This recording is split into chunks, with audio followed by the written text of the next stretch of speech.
యాషావును ఆయన dome of the రాక్ను పోల్చడానికి సర్వము సిద్ధం చేసి ఉన్నాడు.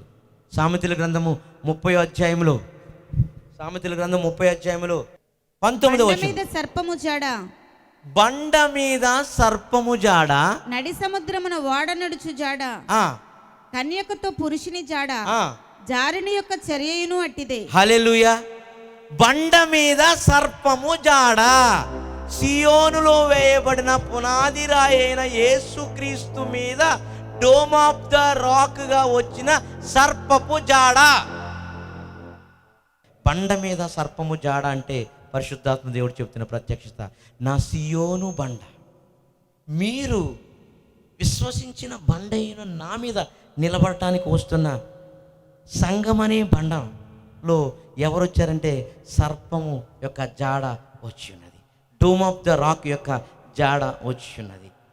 చందమామ యొక్క జాడ వచ్చి ఉన్నది. హల్లెలూయా, హల్లెలూయా.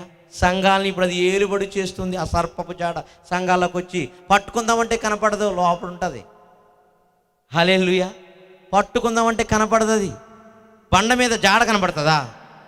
కనపడుతుందా? ఇసుక మీద అయితే కనపడుతుంది. కుక్క వెళ్ళిందా, నక్క వెళ్ళిందా, పాము వెళ్ళిందా, ఏమి వెళ్ళింది అనేది కనపడుతుంది. బండ మీద కనపడదు.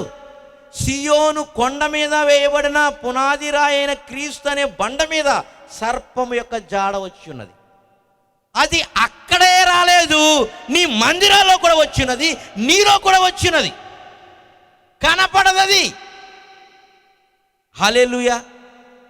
ఒకవేళ మందిరాల్లోనికి వచ్చిన దాన్ని నువ్వు గుర్తించాలంటే ప్రవక్తలు కలిగిన ఆత్మీయ నేత్రాలు కలిగి ఉండాలి, అంతే. బండ మీదకి సర్పము జాడ వచ్చింది, సంఘాల్లోనికి వచ్చింది, సేవకుల్లోనికి వచ్చింది, సమాజంలోనికి వచ్చింది, డినామినేషన్లోకి వచ్చింది. ఈ సర్పము ఆదిఘట సర్పము, దాని పేరు అపవాది, సాతాను. ఏసావులోకి ప్రవేశించింది అదే సర్పం. హల్లెలూయా. సామెతల గ్రంథంలో రాయబడిన బండ మీద సర్పము జాడే ఈ డోమ్ ఆఫ్ ద రాక్.